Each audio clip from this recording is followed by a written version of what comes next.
انا اتفرجت على انميات كتير قوي في حياتي، بس النهارده هرشح لكم 4 انمي حقيقي لو اتفرجت عليهم هتحبهم جدا وهتتعلق بيهم حبة حلوين. والحلو فيهم ان كلهم اقل من 150 حلقة، يعني الاحداث بتاعتها هتكون سريعة وما فيهاش فيلرز كتير زي الانميات اللي بتوصل ل1000 حلقة او اكتر. بس قبل ما نبدأ انا اسمي فتحي سنادة، وما تنساش تدعمني بلايك وفولو علشان يجيلك كل الفيديوهات الجديدة. رقم 4 معانا في الليستة هو انمي فول ميتال الكيميست، وهو في منه 2 فيرجن، واحد في 2003 والجديد منه كان في 2009. والانمي عبارة عن 64 حلقة، يعني انت ممكن تخلصهم في يوم او يومين على السريع كده.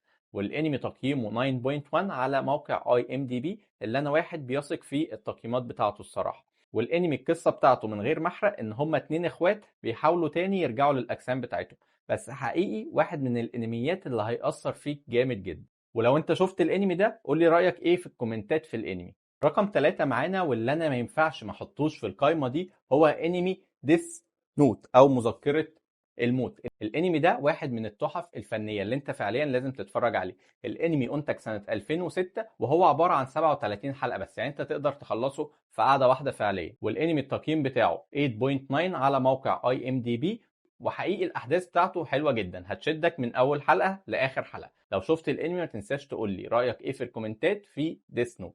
رقم 2 وعن اقتدار واللي ناس كتير ممكن تتعارك معايا عشان الانمي ده هو انمي هجوم العمالقة او اتاك اون تايتن.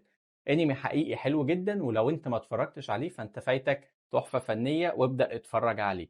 الانمي تقييمه 9 على موقع اي ام دي بي، وهو انتج في 2013. والانمي خلصان خالص، يعني تقدر تتفرج عليه مرة واحدة علشان تتبسط. وهو كده كده اول ما هتشوف اول حلقة هو هيشدك لوحده من الاحداث بتاعته. لو شفت الانمي قول لي رأيك ايه في الكومنتات. رقم 1 واللي ناس كتير هتكون متوقعاه هو انمي هانتر اكس هانتر او القناص للعواجيز اللي زي اللي من ايام سبيس تون. هانتر اكس هانتر ليه 2 فيرجن، واحد كان في 1999 وده اللي كان بيجي على سبيس تون زمان، وواحد تاني في 2011 وده الفيرجن المتجدد منه. الانمي عبارة عن 148 حلقة، والتقييم بتاعه 9 على موقع اي ام دي بي، وحقيقي واحد من احسن الانميات اللي انت بتتفرج عليه. وغير كده انمي هانتر اكس هانتر فيه احسن ارك في تاريخ الانميات كلها، وهو ارك النمل، فانت فعليا هتشوف تحفة فنية بكل المقاييس. انا اسمي فتحي سنادة، ولو وصلت لهنا ما تنساش تدعمني بلايك وفولو.